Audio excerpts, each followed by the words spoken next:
Bank bulletin की शुरुआत करते बीते दिन सीएम धामी की कैबिनेट ने राज्य निर्माण आंदोलनकारियों और उनके आश्रितों को सरकारी नौकरियों में 10% क्षैतिज आरक्षण देने पर मुहर लगा दी है। आंदोलनकारियों को लेकर कैबिनेट मंत्री सुबोध उनियाल की अध्यक्षता में गठित सब कमेटी की सिफारिशों को कैबिनेट ने मंजूरी दी है। आरक्षण का विधेयक दोबारा राजभवन भेजा जाएगा। राजभवन की मुहर के बाद आंदोलनकारियों को एक बार फिर से आरक्षण मिलने लगेगा। वहीं सरकार के इस निर्णय से उत्तराखंड राज्य आंदोलनकारियों में खुशी की लहर है। उत्तराखंड राज्य आंदोलनकारियों का कहना है कि हम सीएम पुष्कर सिंह धामी का धन्यवाद करते हैं, जिन्होंने राज्य आंदोलनकारियों की भावनाओं का सम्मान किया और राज्य हित में बड़ा निर्णय लिया है।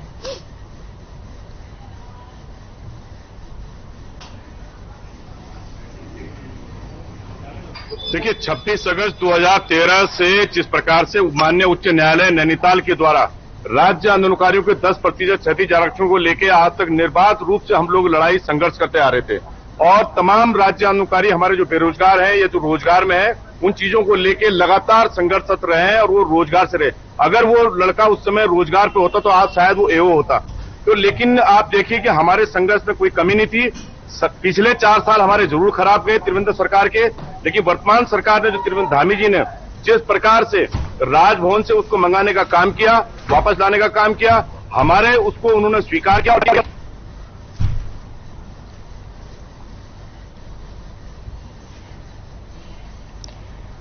बीजेपी प्रदेश प्रवक्ता वीरेंद्र सिंह बिष्ट का बयान सामने आया है। उन्होंने कहा है कि कांग्रेस का काम है हंगामा करना। राज्य के विकास से कांग्रेस को कोई सरोकार नहीं है और कहीं सकारात्मक विपक्ष की भूमिका में कांग्रेस नजर नहीं आ रही। इसलिए आज कांग्रेस का हाल यह हो गया है कि जनता भी उसको नकार रही है। कांग्रेस को सिर्फ नौटंकी करनी है। जब कभी इस तरह के कार्यक्रम हो तो कांग्रेसी मीडिया भी अटेंशन के लिए इस तरह से करती है। हल्ला करना, आंदोलन करना, सिर्फ यही काम कांग्रेस का रह गया है। ऐसा बीजेपी के प्रदेश प्रवक्ता वीरेंद्र सिंह बिष्ट ने कहा। सदन के अंदर महामहिम राज्यपाल का अभिभाषण चल रहा है। राज्यों के अंदर भविष्य में होने वाले जो काम होने हैं उनके बारे में जानकारी हो रही है।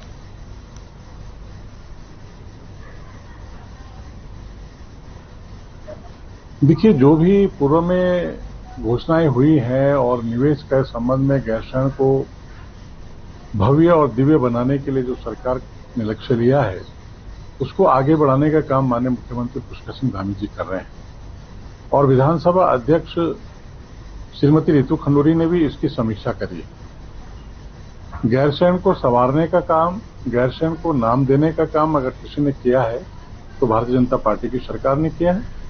हमारी सरकार गैरसैंण को भव्य और दिव्य बनाने के लिए लगातार निरंतर काम कर रही है।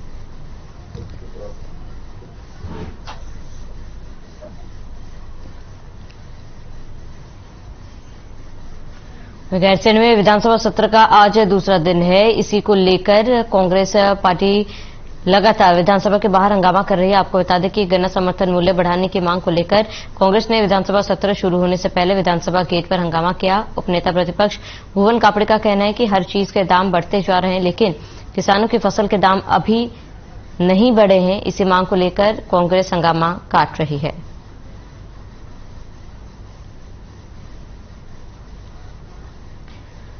तो उपनेता प्रतिपक्ष भुवन कापड़ी की लगातार मांग है, जहां कांग्रेस का विधानसभा गेट पर लगातार हंगामा और गन्ना समर्थन मूल्य बढ़ाने की मांग की जा रही है।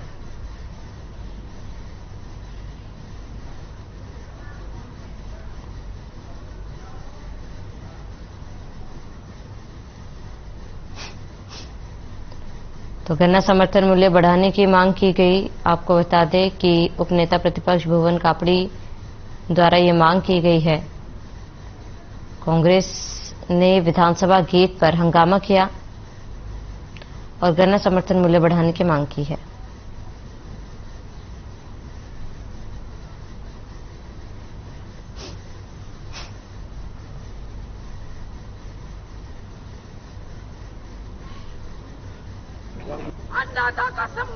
एक साल में 22 बार आ गए, सिर्फ खटीमा में जाम लगाने के लिए, जीरो ट्रैफिक के लिए, यही उन्होंने किया है। कोई काम नहीं दिया। अब हम मुख्यमंत्री जी से कहेंगे, मुख्यमंत्री जी खटीमा को आप जाम नहीं काम दीजिए और गौशाला का निर्माण कीजिए। जो चुनावी गौशाला आपने बनाई थी अब उसको काम दीजिए, क्योंकि किसानों की फसलों का नुकसान हो रहा है, एक्सीडेंट हो रहे हैं, लोगों की जानें जा रही हैं।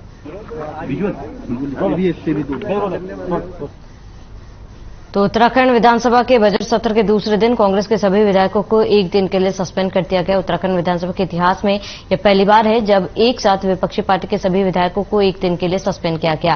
गैरसैंण के भराड़ीसैंण विधानसभा में आयोजित हो रहे बजट सत्र के दूसरे दिन की भी शुरुआत हंगामे से हुई। सदन के भीतर हंगामा करने की वजह से विधानसभा अध्यक्ष ऋतु खंडूरी भूषण ने कांग्रेस के सभी विधायकों को एक दिन के लिए सस्पेंड कर दिया। कांग्रेस के विधायक गन्ना किसानों के बकाया बिल के भुगतान, विधायकों के सवालों पर मंत्रियों के गोलमाल जवाब, महंगाई, भ्रष्टाचार जैसे कई मुद्दों को लेकर सदन के भीतर हंगामा कर रहे थे और कागज के गोले फेंक रहे थे, जिसके बाद नाराज विधानसभा अध्यक्ष ने कार्यवाही करते हुए कांग्रेस के सभी विधायकों को एक दिन के लिए सस्पेंड कर दिया और विधानसभा की कार्यवाही दोपहर बाद 3 बजे तक के लिए स्थगित कर दी गई।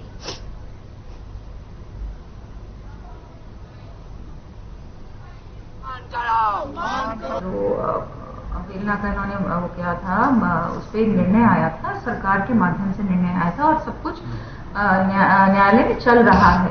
केस को न्यायालय भेज दिया गया है और उसमें बहुत ज्यादा मेरा कुछ भी कहना सही नहीं था। और जिस तरह से जो मुझे रिपोर्ट आई है उस रिपोर्ट को मैं पढ़ रही थी और सभी विधायक उग्र हो गए। आपको सदन की गरिमा रखनी चाहिए, कल भी नहीं रखी गई गवर्नर साहब के सामने और आज भी इस तरह का व्यवहार बिल्कुल अनुचित है।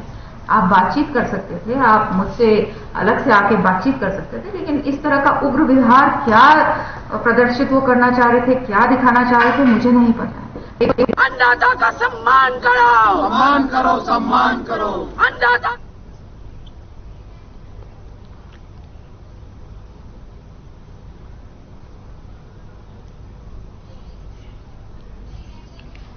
वहीं हल्द्वानी के चोरगलिया थाना पुलिस एसओजी और वन विभाग की टीम ने संयुक्त रूप से कार्रवाई करते हुए गुलदार की खाल के साथ एक तस्कर को गिरफ्तार किया।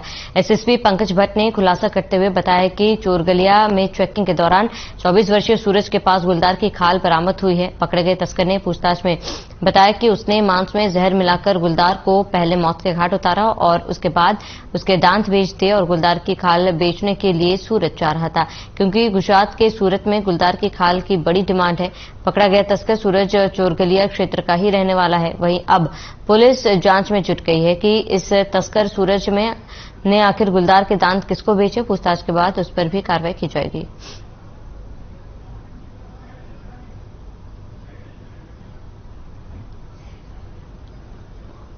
तो पुलिस के हाथ बड़ी सफलता लगी है, जहां गुलदार की खाल बेचने वाला गिरफ्तार हुआ।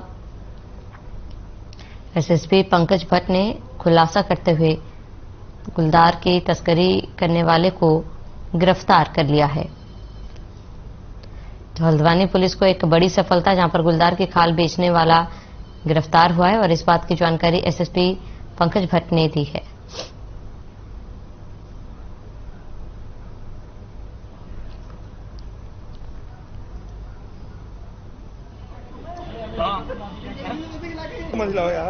जो है चोरगलिया का रहने वाला है और ये 24 साल इसकी एज है। इसके द्वारा जो बताया गया पूछताछ में जो चीज निकल के आई, इसके पास से जो है खाल बरामद हुई है जो गुलदार की खाल है। ये आपका इसके द्वारा जो पूछताछ में चीज निकल के आई, ये सूरत गुजरात में काम करता था, वहाँ इसको इसकी डिमांड के बारे में पता चला तो इसने अपने गांव में आकर वापसी में आपका मीट में जहर डाल दिया, जिससे जो है इसकी खाने से इसकी डेथ हो गई। उसके बाद इसने खाल और दांत वात इसके निकाले।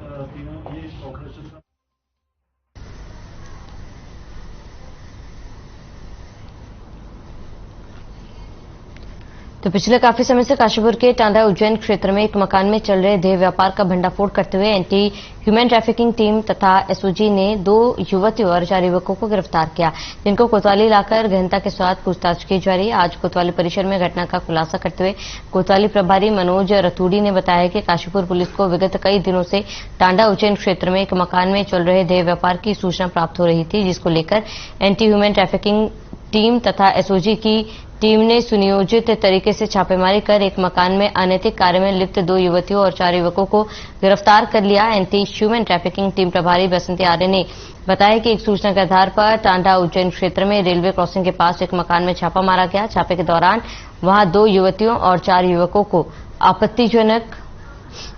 अवस्था में पकड़ा गया है। मौके पर कुछ आपत्तिजनक सामग्री भी बरामद की गई। उन्होंने बताया कि पकड़े गए लोगों से पूछताछ की जा रही है तथा मामले में कार्रवाई जारी। पुलिस ने सभी आरोपियों को न्यायालय के समक्ष पेश किया।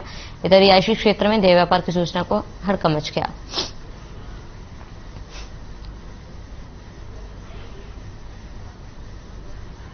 के पास एक महिला जो किराए पर रहती है, उसके द्वारा वहां पर अवैध देह व्यापार का कार्य किया जा रहा है, जिस पर सूचना पर, मुखबिर की सूचना पर जो हमारे एंटी ह्यूमन ट्रैफिकिंग की और जो देह व्यापार अधिनियम की जो हमारे सेल है, उधम सिंह नगर सेल, उसके इंस्पेक्टर बसंती आर्या जी हैं, उनके नेतृत्व में हमने एक टीम का गठन किया और उस टीम के द्वारा एक घर से 6 लोग पकड़े गए हैं, जिनमें से 2 महिलाएं हैं और 4 पुरुष हैं। इनके विरुद्ध थाने में कल शाम को रात को एफआईआर हो गई है।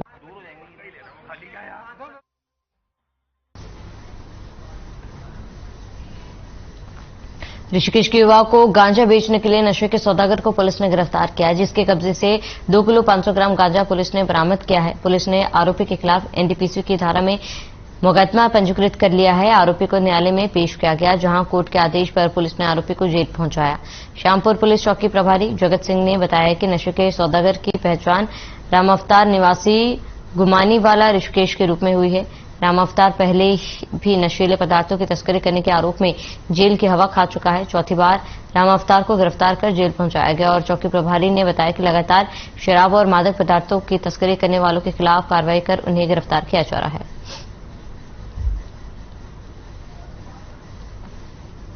तो करीब 2.5 किलो गांजा बरामद किया गया है और आपको बता दें कि आरोपी को कोर्ट में भी पेश किया गया। तो नशे का सौदागर गिरफ्तार हुआ है और पुलिस ने करीब 2.5 किलो गांजा इस आरोपी से बरामद की है। तो ऋषिकेश का पूरा मामला, जहां पर नशे का सौदागर गिरफ्तार हुआ है, करीब 2.5 किलो गांजा पुलिस ने इससे बरामद किया और आरोपी को कोर्ट में पेश किया गया। रुड़की में एसडीएम ने चलाया चेकिंग अभियान, जिसमें होटल संचालकों के चालान काटे गए। बता दें कि गर्मी की शुरुआत को देखते हुए एसडीएम रुड़की द्वारा चेकिंग अभियान चलाया गया। रुड़की के बादशाह चौक पर पहुंचकर टीम ने होटलों में भी चेकिंग की गई। एसडीएम रुड़की ने बताया कि गर्मी के मद्देनजर अभियान चलाया जा रहा है और आइसक्रीम, कोल्ड ड्रिंक्स की जांच भी की गई है।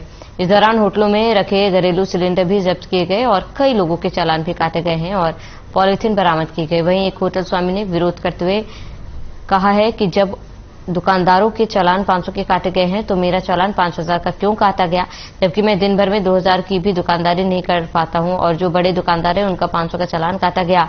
वहीं चेकिंग के दौरान होटल स्वामियों में हड़कंप मचा रहा।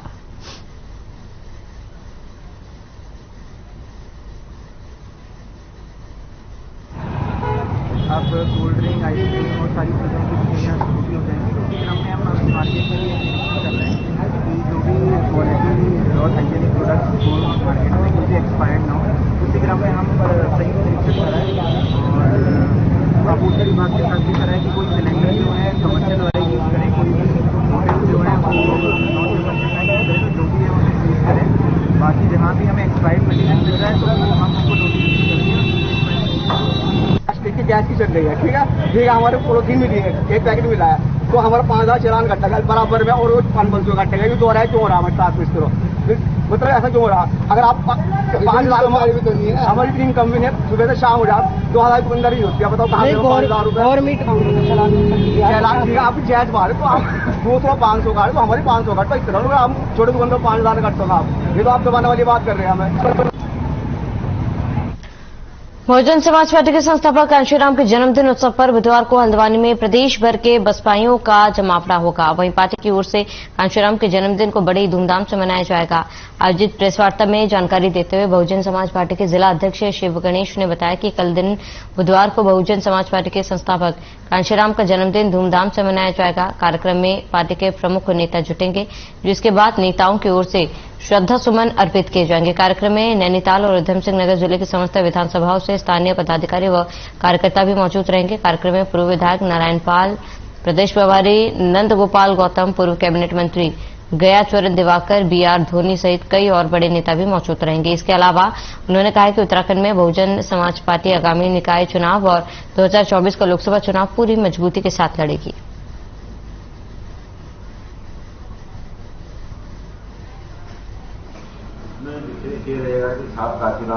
बहुजन समाज पार्टी जो है राष्ट्रीय पार्टी है, तीसरे नंबर की पार्टी है और इस बार जो है बहुजन समाज पार्टी कुछ जो है करके दिखाएगी।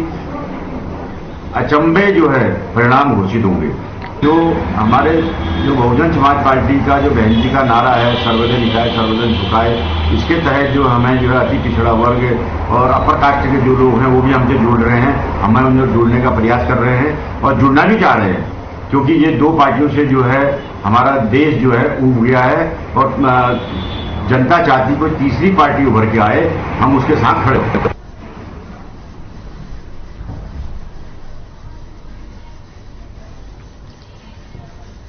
देहरादून के प्रसिद्ध झंडे मेले की शुरुआत 12 मार्च से हो चुकी है, जहां पर अनेकों जगहों से आए हुए तमाम हस्तियों ने शिरकत की। वहीं झंडे मेले के तीसरे दिन नगर परिक्रमा रैली निकाली गई। इस परिक्रमा रैली में सैकड़ों की तादाद में श्रद्धालु नगर भ्रमण कर निकले। देहरादून के घंटाघर पर महंत देवेंद्र दास का श्रद्धालुओं ने भव्य तरीके से स्वागत किया। इस परिक्रमा दरबार साहिब से शुरू होकर सहारनपुर चौक से होते हुए कांवली रोड, घंटाघर और लक्ष्मीबाग इत्यादि जगहों से आगे बढ़ी और जगह जगह भजन कीर्तन और प्रसाद वितरण का आयोजन किया गया।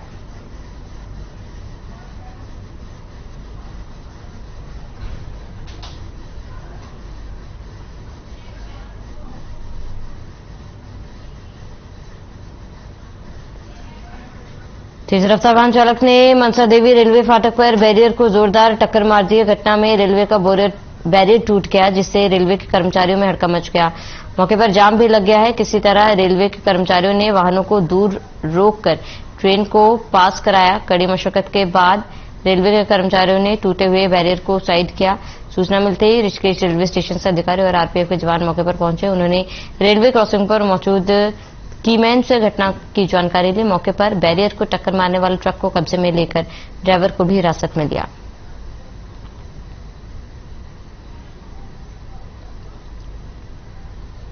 एक कंट्रोल से हमें सूचना मिली कि गेट नंबर 3 स्पेशल बीरभद्र और रायवाड़े के बीच में वो तोड़ दिया किसी अज्ञात वाहन ने।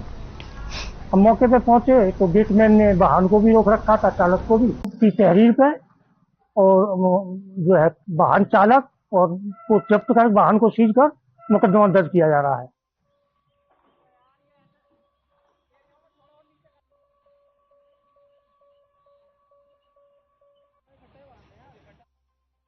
जोरदार टक्कर मारी थी। अधिकारियों में इसको लेकर हड़कंप भी मच गया। ऋषिकेश का ये पूरा मामला, जहां पर अधिकारियों ने घटना की जानकारी ली, जिसके बाद अधिकारी कार्रवाई में जुटे हुए हैं।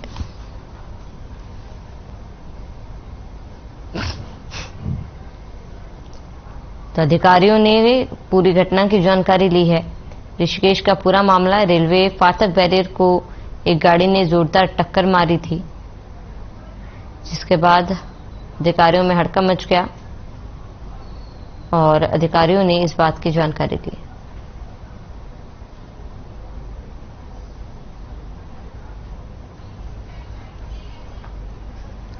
उत्तराखंड विधानसभा बजट सत्र की शुरुआत जो राज्यपाल retired lieutenant general Gurmeet Singh के अभिभाषण से हुई, जिसमें राज्यपाल ने अपने संबोधन के जरिए राज्य सरकार के विकास कार्य पर जिक्र किया। इस दौरान विपक्षी दल कांग्रेस के विधायक विधानसभा के बाहर धरने पर बैठ रहे हैं। वहीं बीजेपी के वरिष्ठ विधायक मुन्ना सिंह चौहान ने कांग्रेस के कदम की कड़ी निंदा करते हुए कहा है कि कांग्रेस ने ऐसा खुद को उत्तराखंड की तरक्की से वंचित किया है।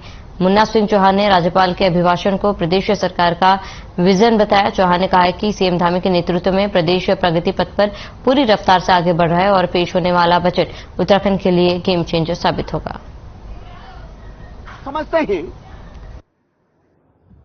सरकारी नौकरियों की सीमा यदि 15-17 हजार जो पद है भी वो सारे भर भी जाएं तो लगभग 10 लाख बेरोजगार एम्प्लॉयमेंट एक्सचेंज में रजिस्टर्ड है, तो भी 9,80,000 बच जाएंगे, 85,000। और तमाम सारे वो भी है जो एम्प्लॉयमेंट एक्सचेंज में रजिस्टर्ड नहीं है। तो इसका सॉल्यूशन एक ही है, स्वरोजगार, startup, entrepreneurship, transformation of agriculture, transformation of horticulture. और इस अभिभाषण में मित्रों आप प्रबुद्ध वर्ग देखिएगा, बाकायदा एक फाइन स्ट्रेटेजी का उल्लेख किया गया है कि किस प्रकार से पॉलिटेक्निक को हमें इंडस्ट्री से लिंक करके, इंडस्ट्रियल लिंकेज तैयार करके कि जो पढ़ाई करें उसको इंडस्ट्री में सीधे रोजगार परक उसका ट्रेनिंग हो। और जैसे राज्य आंदोलनकारियों को 10% क्षैतिज आरक्षण के प्रस्ताव को कैबिनेट में मंजूरी मिलने पर राज्य आंदोलनकारी महेंद्र सिंह रावत ने इसका स्वागत किया। साथ ही आपको बता दें कि मुख्यमंत्री पुष्कर सिंह धामी की अध्यक्षता में उत्तराखंड के कैबिनेट ने राज्य आंदोलनकारियों को 10% क्षैतिज आरक्षण को गैरसैंण विधानसभा सत्र के दौरान कैबिनेट में मंजूरी दी। यूकेडी नेता एवं वरिष्ठ राज्य आंदोलनकारी महेंद्र सिंह रावत ने कहा है कि यह दुख की बात है कि पहले में भी इस मामले को मंजूरी मिली थी, लेकिन बाद में सालों तक राजभवन में मामला लटका रहा।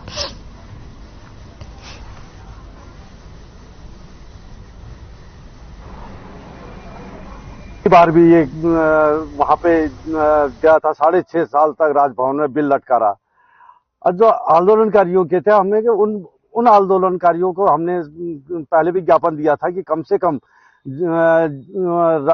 राज्य आंदोलन के इसमें कुछ कैटेगरी हैं, जैसे कि उन्हीं आश्रितों को लाभ मिलेगा, जैसे पुत्र और अविवाहित पुत्री, विधवा पुत्री, पति पत्नी।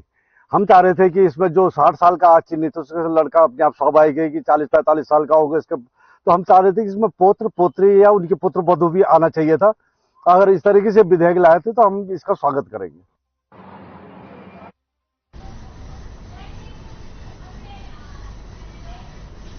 मुख्यमंत्री पुष्कर सिंह धामी के निर्देश के बाद देहरादून में डीएम कार्यालय में हर सोमवार को जनता दरबार लगाया जा रहा है। जनता दरबार में सभी समस्याओं का त्वरित निदान किया जा रहा है। इन दिनों लोगों की शिकायतों का आ रही है और देहरादून में गर्मी बढ़ने के साथ ही पानी का खपत भी बढ़ती है, लेकिन उनको गंदा पानी की सप्लाई किया जा रहा है, इससे गंभीर बीमारियां हो सकती है। वहीं शिकायत का संज्ञान लेते हुए डीएम ने संबंधित विभाग और अधिकारियों को निर्देश दिए कि जहां पर गंदे पानी की शिकायतें आ रही है वहां पानी की टेस्टिंग की जाए और साथ ही अगर कहीं पाइपलाइन टूटी है तो उनको जल्द से जल्द ठीक किया जाए।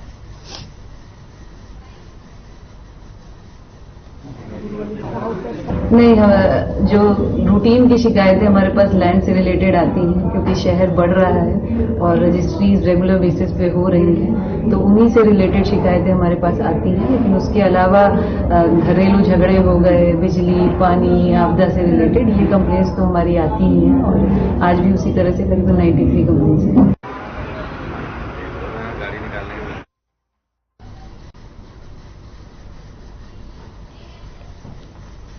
देहरादून के अलग अलग थानों के पुलिसकर्मियों को लापरवाही बरतना बेहद ही महंगा साबित हुआ है। आपको बता दें कि अवैध खनन के संबंध में लापरवाही बरतने पर देहरादून एसएसपी दिलीप सिंह कुंवर ने 10 पुलिसकर्मियों पर गाज गिराने का काम किया है, जिसमें से 2 पुलिसकर्मी ऐसे हैं जिनकी शिकायतें पिछले कई सालों से देहरादून एसएसपी को मिल रही थी, उन्हें भी सस्पेंड कर दिया गया।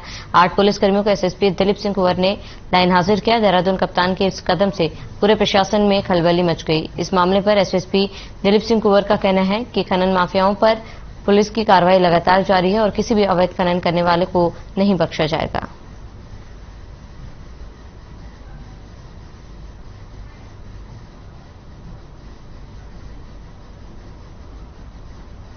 एसआई है खंजन लाल यातायात, इसकी भी एक शिकायत आई थी और दूसरा एक कांस्टेबल अजय बिष्ट है, एक पुलिस लाइन में है।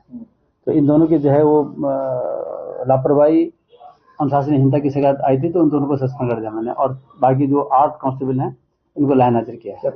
थानेदारों को भी जवाब दिया जाएगी, इसको लेकर तय की जाएगी। चौकी थाने की भी जवाब ऐसा है कि देखिए, खनन को लेकर के उत्तराखंड शासन का और हम सब लोगों का एक 0 टॉलरेंस है। इसमें किसी प्रकार का कोई अवैध खनन, अनावश्यक जो ओवरलोडिंग है उसके विरुद्ध हम लोग कार्रवाई कर रहे हैं और एक कार्रवाई आगे भी जारी रहेगी और निश्चित रूप से अगर कोई थाना प्रभारी, चौकी प्रभारी भी इससे संलिप्त होगा तो उसके खिलाफ भी कार्रवाई की जाएगी। चलिए इसी के साथ इस बुलेटिन में फिलहाल में सबसे इतने। देश और प्रदेश के तमाम बड़ी खबरों के लिए बने रहे हमारे साथ।